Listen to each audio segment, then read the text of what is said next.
بەشی یەکەمی هەڵسەنگاندنی هاوبەشی کۆمیتەی ناوەندی حیزبی کۆمۆنیستی ئێران و ڕێکخراوی کرێکارانی شۆڕژیەڕ ئێران ناسراو بە ڕاهی کاریگەر لەژێر ناوی شەڕ ژەهرێکی کوشەندە بۆ بزوتنەوەی شۆڕژیێڕانەی ژینە شەڕخوازان دوژمنانی بزوتنەوەی شۆڕژیێڕانەی ژن ژیان ئازادی.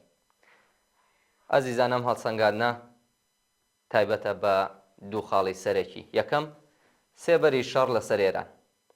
سێبەری ڕەشی شەڕی غەزە و لوبنان خەریکە باڵ بەسەر ئێراندا دەکێشێت.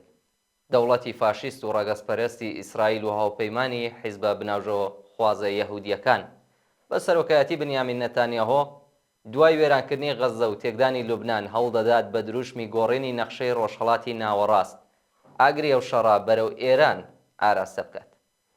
وتارەکەی بنیامین نەتانیاهۆ ڕوو لە ئێرانیەکان و بەڵێنی ڕزگارکردنی خەڵک لە چن کۆماری ئیسلامی نیشانیدا کە ئەو هاوپەیمانەکانی خەونی ترسناکیان بۆ ئێران دیتووە. ئەم گورایەی نەتانیاهۆ بەرامبەر بە خەڵکی ئێران و هەوڵی ناوبراو بۆ تێکشکاندنی ڕێبازی سربەخۆی کۆمەڵانی خەڵکی ئێران بۆ ڕزگاربوون لە دەست ڕژیمی کۆماری ئیسلامی لە دوای ئەوە دێت کە ئەرتەش و هێزانمنیەکانی ئیسرائیل کە ساڵێکی تەواو لە زەلکاوی غەزەدا گرفتار بوون بە ئاراستەکردنی شەڕەکە بەرەو بەرەی باکووری لوبنان هەندێک سەرکەوتنی نوێیان بەدەستێناوە. گورزی کوشەندەی ئەرتەشی ئیسرائیل لە دژی کادری ڕێبەرایەتی حیزبڵای لوبنان سەرەکی ترین هاوپەیمانی ڕژیمی ئیسلامی لە نزیک سنوورەکانی ئیسرائیل ئەم ڕێکخراوەی بە شێوەیەکی سەرسوڕهێنەر تووشی شۆک کردووە و بردوویەتیە لێواری داڕمان و لەبەر یەک هەڵوەشانەوە. ئەم گورزەیەک لە دوایەکانە نیشانی نفوزی هەمەلایەنەی هەواڵگری موسادە لە ناو پێکاتە تەشکیلاتیەکانی حیزبڵا و سپای قودس و پێکاتە حکوومەتیەکانی کۆماری ئیسلامیدا. بوونی زانیاری لەسەر شوێنی کۆبوونەوەی بەرپرسان و فەرماندەکان، زانیاری دروست لەسەر کاتی بەڕێوەچوونی کۆبوونەوەکان و زانیاری تەواو لەسەر پێکاتەی بەشداربووان شتێکی یاسایی نییە. نفوز و دزەکردن لە ناو ڕێزەکانی ئەو ڕێکخراوەیە چ لە ڕێگەی تاکەکانەوە یان لە ڕێگەی تۆڕە مۆدێڕنە پەیوەندیەکانەوە ئیسرائیلی لە پێگەیەکی ئەمنی باڵا دەستردا داناوە. ئەم شکستە زانیاریە سەرشۆڕانەیە بۆ ڕژیمی ئیسلامی و هاوپەیمانەکانی زۆر گران تەواو بووە. بە پشبەستن بەم باڵادەستی زانیاریە پێدەچێت کە ئیسرائیل بەپێی پلان و بەرنامەیەکی ورد و دیاریکرا و سەرقاڵی تێکشکاندنی هێزە بە وەکالەتەکانی کۆماری ئیسلامی لە ناوچەکە و دروستکردنی دوودڵی و ڕاڕایی لە ناو ڕێزی ئەو هێزانەدا و هەروەها یە کاریگەرکردنی بەرەی مقاومە بێت. بڕیاری دەستپێکردنی هێرشی زەمینی بۆ سەر لوبنانیش بەم ئاراستەیە دراوە ئێستای تر دەرکەوتووە کە هەموو ئەو هەزینە زۆر و زەوەندانەی کۆماری ئیسلامی لە پێناو دروستکردنی قۆڵای استراتیژیکدا تەنانەت بە وێرانکردنی ئابووری ئێرانیش بە ئاراستەی دروشمی لە ناوبردنی ئیسرائیل هەزینەیەکی بێهودە و ئێجگار مەترسیدار بووە. لاوازبوونی لە ڕادەبەدەری حەماس و وێرانبوونی تەواوەتی غەزە، لاوازبوونی بەرچاوی حیزبڵڵا و داڕمانی پێکاتەی فەرماندەییەکەی، بردومانی چڕی لۆبنان و هێرشی زەمینی بۆ سەرە و ناوچەیە و بردومانی توندی شار و ژێرخانەکانی یەمەن بۆتە هۆی لاوازبوونی ئێجگار زۆری بەرەی مەقاومە. ئێستا بەرپرسانی سیاسی و ئەمنی و سەربازی ئیسرائیل خەریکن خۆیان بۆ هێرشێکی کاریگەر و بنەڕەتی بۆ سەر ئێران ئامادە دەکەن و مەترسی تەشەنە سەندنی شەڕەکە بۆ سەرجەم ناوچەکە ڕۆژ بە ڕۆژ بەرجەستەتر دەبێتەوە. بابەتێکی نەخوازراو کە بە پێچەوانەی ویستی زۆرێک لە دەوڵەتەکان و بە نیگەرانیەوە لەسەر ئەم بابەتە دەدوێن. خاڵی دووهەم کۆتای هاتنی سەبری استراتیژیک.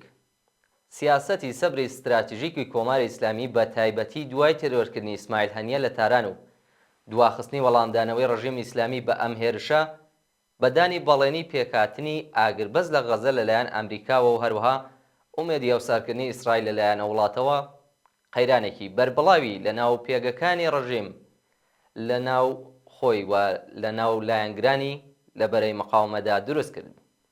سیاسەتی کۆماری ئیسلامی پاش هەڵبژاردننی نوێی سەرۆک کۆماری و هاتنە سەرکاری پزیشکیان لەسەر بنەمای پاشەکشەکردن لە سیاسەتی دەرەوە دامەزراوە. ئەم سیاسەتە نوێیە لە وتارەکەی سەرۆک کۆماری ڕژیم لە کۆبوونەوەی گشتی ڕێکخراوی نەتەوە یەکگرتووەکان بەڕوونی ڕاگەیەندراو بوو.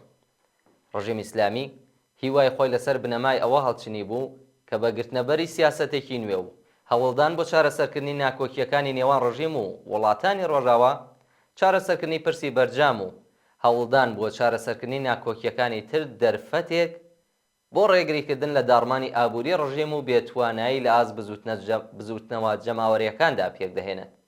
بەڵام ئەم سیاسەتە بە ئاشکرا لەلایەن دەوڵەتی ئیسرائیلەوە تووشی ئاڵنگاری هاتووە. تێروەرکردنی ئیسماعیل هەنیا ڕێبەری سیاسی بزوتنەوەی حەماس لە تاران لە ڕۆژی ڕێوڕسمی دەست بەکاربوونی پزیشکیان وەک سەرۆکۆمار و هەروەها تێروەرکردنی حەسەن نەسڕوڵڵا ڕێبەری حیزبوڵڵا ڕۆژێک دوای وتارەکەی پزیشکیان لە کۆبوونەوەی گشتی نەتەوە یەکگرتووەکان وەک هەوڵێکی دەوڵەتی ئیسرائیل بۆ شکست پێهێنانی ئەم سیاسەتەی ڕژیمی ئیسلامی لێک دەدرێتەوە. هەوڵی ئیسرائیل بۆ تێکدانی پێکاتەی تەشکیلاتی حیزبوڵڵای لوبنان دوای وێرانکردنی تەواوەتی غەزە و کوشتاری 42,000 فەلەستینی سیاسەتی سەبری استراتیژیکی ڕژیم و چارەسەرکردنی کێشەکانی لەگەڵ ڕۆژاوا لەگەڵ ئاڵنگاریەکی زۆر جددی بەرەو ڕۆ کردوێتەوە. ئەم دۆخە سەر لێ شێواویەکی بەربڵاوی لە ناو لایەنگرانی ڕژیم و تێکچوونی ڕەوتی پێشگیرانەی لە نێوان ڕژیمی ئیسلامی و ڕژیمی ئیسرائیلدا لێکەوتوبەوە. لەم ڕۆوە هیچ ڕێگەیەکی دیکە بۆ کۆماری ئیسلامی جگە لە وەڵامدانەوەیەکی ڕوون بە هەوڵەکانی ئیسرائیل نەماوەتەوە. ئامانج لە موشکبارانی ناوەندە نظامی و ئەمنیەکانی ئیسرائیل لەژێر ناوی بەڵێنی سادقی دوو بریتی بوو لە پێکێنانی ڕەوتێکی پێشگیرانەی نوێ بە مەبەستی چارەسەرکردنی کێشەی بێهیوایی و سەرلێشێواوی لە نێو لایەنگران و هێزەکانیدا لە ناوخۆی وڵات و بەرەی مقاومەدا. ئەم هەنگاوەی ڕژیم جارێکی تر کەشوهەوای سیاسی ڕۆژئاوای بە قازانجی دەوڵەتی نەتانیاهۆ گۆڕی. نزیکەی سەرجەم وڵاتەکانی ئەمریکا و ئەوروپا هێرشەکانی ڕژیمی ئیسلامیان بۆ سەر ئیسرائیل ئیدانە کرد و مافی گورزی تۆڵەسەدنەوەی ئیسرائیلیان بە فەرمی ناسیوە. بە واتایەکی تر هەموو ئەو وڵاتانەی کە لە بەرامبەر تاوانەکانی ئەرتەشی ئیسرائیل لە غەزە و لوبنان بێدەنگیان هەڵبژاردووە سەر لە نوێ مافی ئیسرائیل بۆ بەرگریکردن لە خۆی بە مافێکی ڕەوا دەزانن. کۆتایی بەشی یەکەمی هەڵسەنگانی هاوبەشی کۆمیتێ ناوەندی حیزبی کۆمۆنیستی ئێران و ڕێکخراوی کرێکارانی شۆڕژگەڕی ئێران ناسراو بە ڕاهی کاریگەر.